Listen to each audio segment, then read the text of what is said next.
Steffy Forrester's world has shattered into a million jagged pieces, and every breath she takes feels like a betrayal of her own heart. The latest revelation, that she played an unwitting, yet direct role in the shooting that left Liam Spencer fighting for his life, has driven her to the brink of utter despair. Haunted by guilt, Steffy lies awake in a sterile guest room at the hospital, replaying every moment from that fateful day. The muffled gunshot echoing down the corridor, the agony in Liam's eyes as he crumpled to the ground, and the chilling realization that she, however indirectly, set in motion the chain of events that shot her ex-husband in cold blood.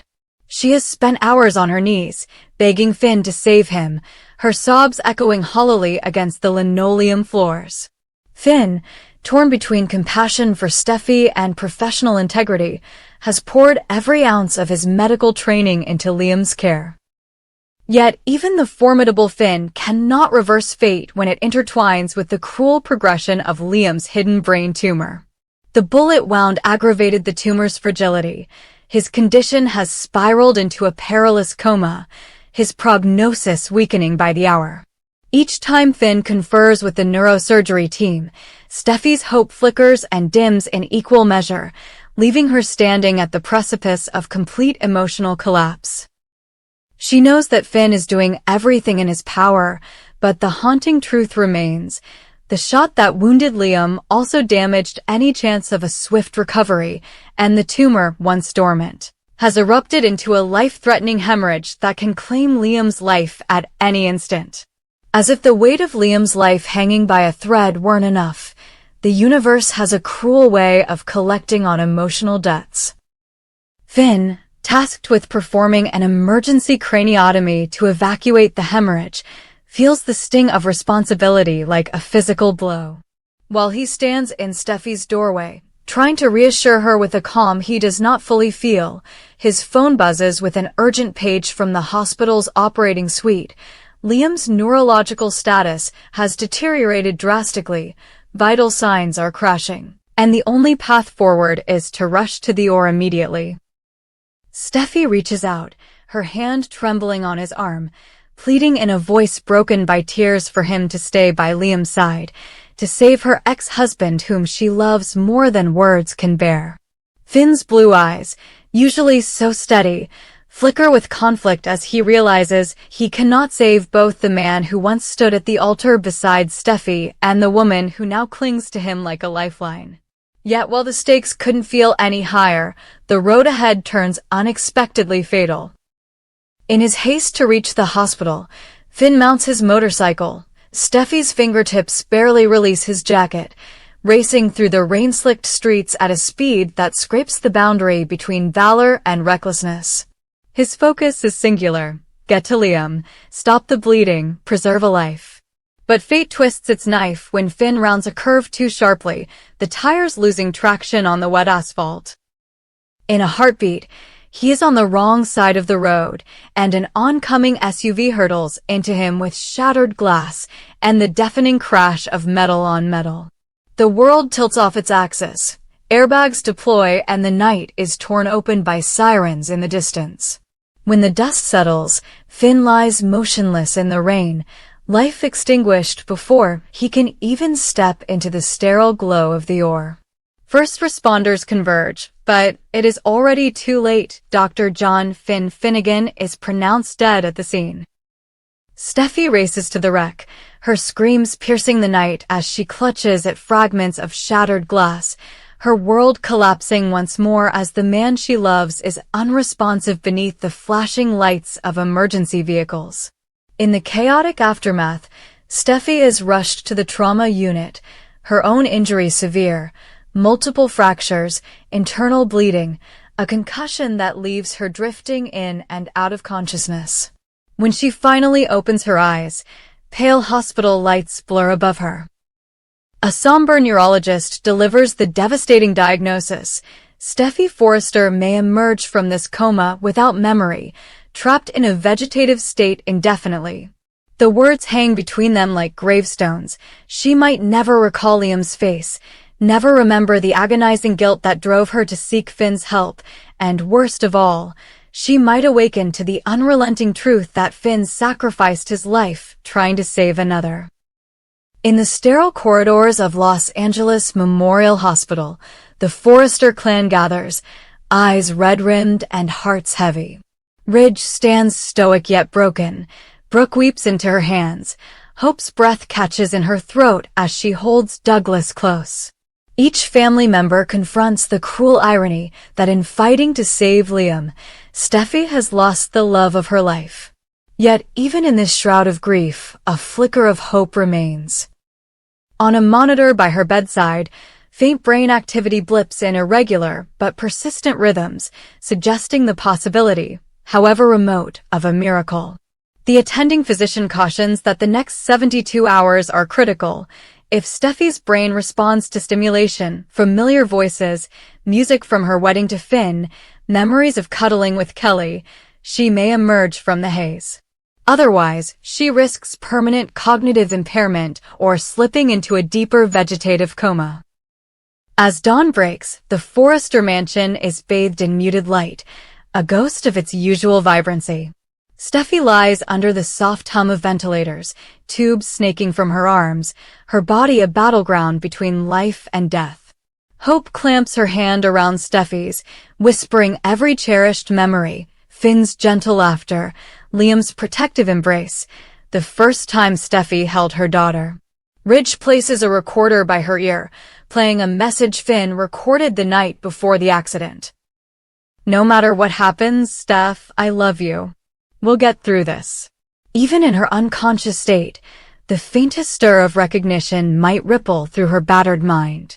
Across the hall, Liam's bed remains empty. He was transferred to a specialized neuro-ICU, his condition still precarious, but stabilized for now. The lovers who once shared passionate reunions now lie apart, both clinging to a thread of hope that tomorrow will bring a sign, any sign. That the women they adore still live within these fragile bodies.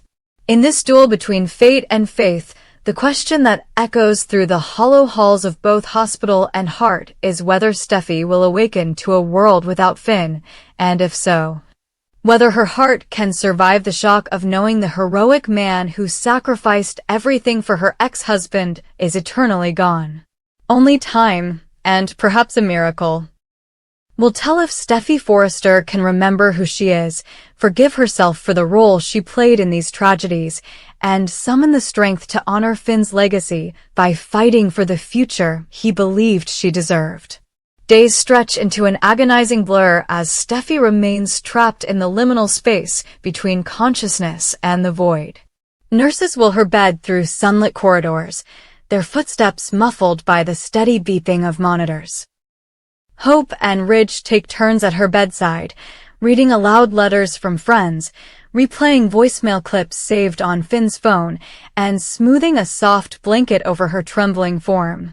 Yet for every flutter of her eyelids, there are 10 more hours of unbroken stillness until one evening, as the golden California light dims into twilight, a single tear trails down Steffy's porcelain cheek. It is the first sign of life the Forresters have seen in days, and it sends a tremor of hope through every soul in the room. Meanwhile, in the specialized neuro-ICU down the hall, Liam stirs from his coma. His first conscious thought is pain, a searing ache in his head matched by an emptiness in his chest. He tries to speak, but finds the words lodged behind swollen lips. A nurse hands him a pen and notepad. With tremulous effort, he scribbles, "Where's Steffy?" Before he can rest, the door slides open and Hope slips inside, her eyes red but alight with cautious relief. She's fighting, Lee, Hope whispers, pressing his hand to hers. "But you need to get better too. We need both of you." Liam's gaze flickers with guilt, knowing the bullet that nearly killed him triggered Finn's desperate ride and ultimately led to Finn's death. He closes his eyes, tears mingling with whispered prayers for both the two women he loves. Back in Steffy's room, Ridge gently turns her head, brushing stray strands of hair from her forehead. "Steph, can you hear me?" he asks, his voice low and urgent. He presses the play button on the recorder, and Finn's voice pours out, warm and steady. Steffy, remember who you are. Remember us. I'm always with you. Ridge repeats the message 3 times, his own voice cracking as he fights for composure. In the final playback, Steffy's lips part and she breathes a soft, ragged inhale that sends a shockwave of relief through the room. Nurses rush in to stabilize her, but Ridge holds up a hand. This small breath, this spark, means she is still with them. Over the next 48 hours, Steffy hovers on the edge. The neurologist explains that the bleeding in her brain has stopped, but the concussion could leave permanent cognitive gaps. Memories of Finn, moments with Kelly, the inner strength that defines Steffy Forrester. The Forresters rally, surrounding her with tapes of Finn's favorite songs, photographs from Steffy and Finn's wedding day, Douglas's drawings that spell out Grandma. One by one, they share stories of Finn's kindness, how he once stayed up all night comforting a crying patient, how he brought Steffy breakfast in bed on their first anniversary, how he taught Douglas to ride a bike in the backyard. On the 3rd dawn since her accident, at the very moment the sun's rays slant through the blinds, Steffy's hand twitches. She opens her eyes. For an instant, alarm flashes across every face in the room. Had something gone wrong? Then her gaze finds Ridge, then hope. She licks her lips, tries to speak, and finally whispers Finn. The single word is fractured, but it is the whole of her anguish and her love. Hope bursts into tears of joy and leaps forward. Ridge clasps Steffy's hand to his cheek. Steffy tries again, voice strengthening. He's gone. Her eyes fill as she realizes the truth she dreads. The man who saved Liam with his last act of heroism lies cold in a morgue somewhere she cannot reach. Over the hours that follow, Steffy's recovery becomes as much an emotional journey as a physical one. Memory tests reveal gaps. Moments of laughter with Finn are hazy. Sentences he once whispered in her ear vanish like smoke. But each time she falters, Ridge and Hope fill in the blanks with stories, photos, and keepsakes. Douglas is wheeled in, clutching a small scrapbook he made himself, with pages labeled Mommy and Daddy and Remembering Finn. Steffy's tears flow freely as she turns each page, a pressed flower from Finn's boutonniere, ticket stubs from their first concert, a faded Polaroid of the 3 of them at the beach. The ache in her heart is raw, but the love that binds her to Finn transcends the fragments of memory. She begins to speak of him in present tense. Finn would like that, or I can hear Finn's laugh, and each utterance knits her fractured mind a little tighter. Liam, granted medical leave to care for her, moves into a guest suite at the Forrester estate. Though their relationship is forever altered, built now on shared grief, they find solace in each other's presence. He massages her hand at night as she works through flashcard after flashcard of their life together, reciting lines like our wedding vows, first dance song, and favorite ice cream flavor. Slowly, those flashcards become unnecessary. She remembers Finn's grin, the curve of his shoulder, the way he called her Steph. One evening, as twilight warms the skyline, Steffy walks slowly, but steadily, through the sprawling gardens of the mansion. Liam waits on a stone bench, and when he sees her, he stands, tears welling as he reaches for her arm. How do you feel? He asks. Steffy pauses, breathing in the scent of blooming jasmine, and replies, like I've been lost in the dark and finally found the light. She sits beside him, head on his shoulder, and gazes out at the horizon. I'll never stop loving Finn, she continues, voice soft. But I have to keep living for him, for Kelly, for Douglas, for all of us. Liam presses a gentle kiss to her temple. We'll carry him with us, he whispers. Together, they walk back inside, a journey marked by pain, memory, and the unbreakable strength of the human heart. The Forrester home, once echoing with tragedy, hums now with cautious hope. Steffi's road to full recovery stretches ahead, fraught with therapy sessions, memory exercises, and moments of profound sorrow, but she knows she is not alone. With Liam's hand in hers and Finn's love in her heart, Steffy Forrester takes her first real steps toward a future she once thought impossible, a life reborn from grief, guided by love, and dedicated to the memory of the man who gave everything so that others might live.